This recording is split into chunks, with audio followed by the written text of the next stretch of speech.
This freakish creature appeared on a California beach and left scientists completely baffled.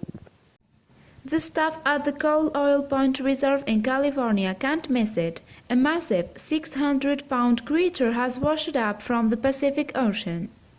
They move closer to the thing, thinking that they know what species they are looking at.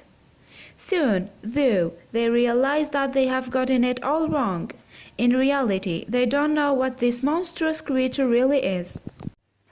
Considering how large the animal on the beach appeared to be, the Coal Point experts quickly determined that they had found an ocean sunfish. And the specs seemed right at first.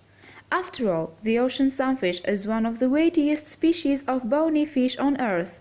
Some can even reach more than a whopping 2,200 pounds. The stunning ocean sunfish can be so large that its height can match its length. This is in stark contrast to the sleek, slim fish we tend to imagine darting through rivers and oceans. The size and thickness of their skin keep adult sunfish safe from many oceanic predators.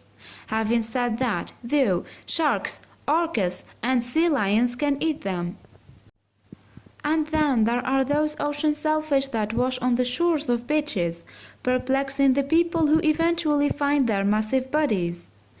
The Coal Point Oil Reserve team thought they had found an example who had met its sad end in 2019. But upon further inspection, they realized that they had found something else, but it was just as enormous. It's not particularly surprising that a strange creature would wash up on the beach of the Coal Point Oil Reserve in Southern California. The area, protected by the University of California to aid in educational pursuits, is home to a slew of unique creatures. The land itself is notable, too, as it's one of the final illustrations of a coastal strand environment. Untouched dunes pile up along the coastline of the Coal Oil Point Reserve, playing host to unique plant life. The ecosystems which have developed in the dunes represent a delicate balance. Rare creatures such as the dune beetle and the western snowy plover make their homes in these sandy mounds. The Coal Oil Point Natural Reserve also encompasses the Devereux Lough, which presents as a tidal lagoon during the colder parts of the year. In the summertime, though, much of the moisture evaporates and the area becomes defined by salt flats and saline ponds. These changes create one-of-a-kind habitats for the creatures that end up here, as do the reserve's grasslands and its stretches covered in coastal scrub, a community of plants native to California. In total, the Coal Point Reserve is known to host more than 1,000 different species of animals and plants, but experts believe that they have yet to reveal every single creature that dwells within the expanse of protected land.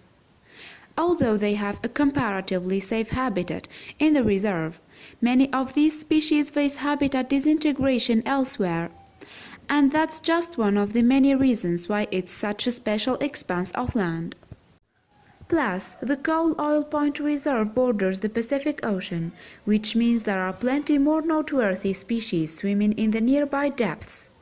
An intern who worked on the reserve happened upon one of those very animals in February 2019, but from far away the creature would have looked like a massive grey blob. Jessica Nelson, a conservation specialist, said in a UC Santa Barbara press release that the initial sight of the intern's discovery shocked her. The creature had strange features unlike most other animals that appear on sandy coastlines. She said, "This is certainly the most remarkable organism I have seen wash up on the beach in my 4 years at the reserve." Evolutionary biologist Thomas Turner felt the same way when he saw the gigantic creature in the sand. First, he caught a glimpse of it in images that Nielsen uploaded on the Coal Oil Point Reserve's Facebook account. Then, he raced to the shoreline with his wife and child so that he could see the animal for himself. Turner told CNN, "It's the most unusual fish you've ever seen. It has no tail, all of its teeth are fused, so it doesn't have any teeth. It's just got this big round opening for a mouth. On top of that, it was enormous." in fact 6 foot tall. Turner stood with his arms outstretched to show just how big the creature was. The fish was nearly 7 feet long, and it weighed more than 600 pounds. As such, the Coal Oil Pond Reserve team classified the creature as an ocean sunfish, otherwise known as a common mola. They posted photos to a website called iNaturalist, where other experts could weigh in. At first, the commenters also suspected that the California-based team had found an ocean sunfish too. Luckily, someone looped fish scientist Ralph Foster into the conversation too. From there, the South Australian Museum's fish expert took a good hard look at the photos of the supposed ocean sunfish. And as he examined the creature, he suspected that those classifying it as such had gotten it all wrong. With this idea in his mind, Turner knew who he could turn to in search of answers. So he fired off an email containing some images of the beached creature to a woman named Marianne Nygaard, a scientist who focuses on marine science. Nygaard was the perfect person to consult.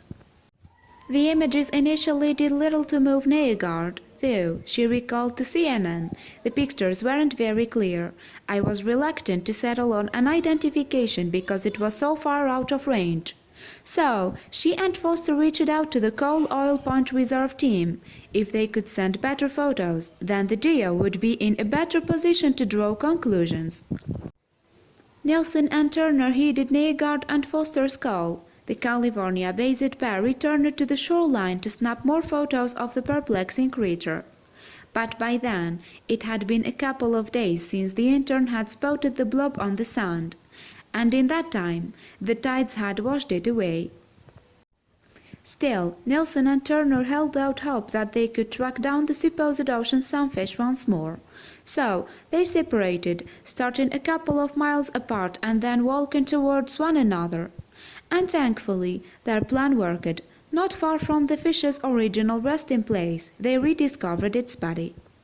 Waves had moved the fish, but Turner and Nelson could still examine it and send more detailed photos to Nygaard and Foster. In the meantime, the Coal Oil Pond duo took a closer look at it. Soon, it became clear that the creature had a few features that proved its original classification had been wrong. Where normal fish have tails, the ocean sunfish has what's known as a clavus. In place of a thin, long tail, these sunfish instead have a rounded tail that's sometimes as wide as the fish's entire body. As such, it acts more like a rudder than like a powerful back fin. The fish on the California beach had a clavus, but the shape of it didn't match that of other ocean sunfish. Snapping pictures of the unique fish delighted Nelson, and she explained as much to The Current, the University of California, Santa Barbara's news site.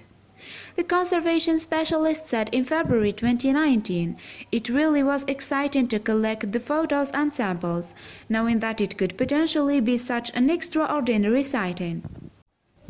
And as it turned out, Nelson hadn't let her excitement build up in vain. Nygaard knew as soon as she saw the clearer pictures that the California-based scientists had found something completely spectacular on their beach. As she put it, "I couldn't believe it. I nearly fell out of my chair." Nygaard recognized that the sunfish was not of the common variety, but was rather something known as a hoodwinker sunfish, and she was ultimately the right person to note the subtle differences between the two. After all, the marine scientist had discovered and named the hoodwinker species in 2017, after years of trying to find it. Scientists have long known about the existence of sunfish. It has, however, taken centuries for them to conclude that quite so many different varieties of the giant fish exist. In 1758, the ocean sunfish was discovered first. As it turns out, this is the most prevalent of all the sunfish species. Later, evidence started to emerge of a mysterious type of sunfish what would later turn out to be the hoodwinker, living around Australia, New Zealand, South Africa or Chile. In other words, places that were all in the southern hemisphere. However, a record from the turn of the 19th century also depicted one of the massive hoodwinkers in Dutch waters. So, Nyegaard had plenty of places to look when she decided to try and find this yet-to-be classified variety of sunfish. While Nyegaard researched the mystery fish, she realized that a lot of sunfish sightings had been misclassified. Sometimes, a common variety of the fish was deemed to be a rarer breed, and vice versa. And that's precisely how the hoodwinker had swum under the radar for so long. No one took time to pinpoint its subtle differences. Nyegaard explained it had gone unnoticed because no one really realized it looked different. There is a long history of confusion about the species in the sunfish family. This fish had managed to stay out of sight and out of everybody's attention. It had been taken for mola, the ocean sunfish, so it was hoodwinking us all. So, when the California-based team found a hoodwinker on their shores, it floored Nyegaard. She told The Guardian in March 2019 that she had, at first, felt skeptical. But the pictures confirmed that another one of her species of sunfish had surfaced, leaving her in a mix of disbelief and excitement. Much of that had to do with the hoodwinker's final resting place. Indeed, California is far from the fish's unusual haunts in the southern hemisphere. Nyegaard said, "That's as far north as I have seen it. That corresponds to a cold water current. For this fish to suddenly rock up in California is really exciting." So, how exactly did this specific hoodwinker end up over 4,000 miles away from its typical habitat? Well, Nyegaard explained to CNN that this type of exploratory behavior wasn't completely uncharacteristic for the hoodwinker. As she put it in her own words, it's not uncommon for some fish to wander really far. Nyegaard shared another pair of hypotheses with The Guardian. She said it could just be a lost sunfish, or it could be we don't understand the distribution yet. Then, of course, there is the whole issue around climate change. We can't conclude anything from just one specimen. But of course, it is the question. Luckily, there is something which will potentially answer Nyegaard's lingering questions. DNA. After its discovery, scientists from UC Santa Barbara gathered around the beached fish to take samples of its genetic information. If a match is established between it and a New Zealand hoodwinker, then it would prove that the California one had branched off from its southern hemisphere counterparts. If this turns out to have been the case, though, there would still nonetheless be questions about the hoodwinker. As Nyegaard put it to CNN, "We know it has the temperate distribution around here and off the coast of Chile, but then how did it cross the equator and turn up by you guys? It's intriguing what made this fish cross the equator." In the meantime, everyone involved with the discovery of California hoodwinker was seemingly pleased to be a part of such a momentous find. Nelson told The Current, "Mola tecta, the hoodwinker, was just recently discovered, so there is still so much to learn about this species. I'm so glad that we could help these researchers make the final definitive ID." For fish scientist Foster, the excitement had kicked in long before the positive identification of the hoodwinker. As he explained to CNN, to discover that it may be the first record in all of the Americas and only the second northern hemisphere record for the species, then I got very excited. It will take some time to determine if the California hoodwinker has ties to those in the southern hemisphere. But in any case, a very interesting individual will carry out the DNA tests. Geneticist Dr. Meet Nyegaard of Denmark's Aarhus University will lead the charge. Her surname may have given away the fact that she is Nyegaard's sibling. For now, scientists can laud the fact that people on the internet helped them to identify an incredibly rare species.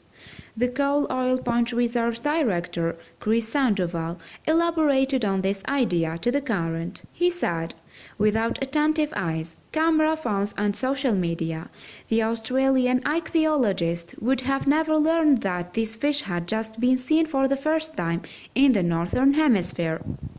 Sandoval also implied that this new way to share and spread scientific theory would be a thing of the future. Right now, of course, it's still a relatively new concept.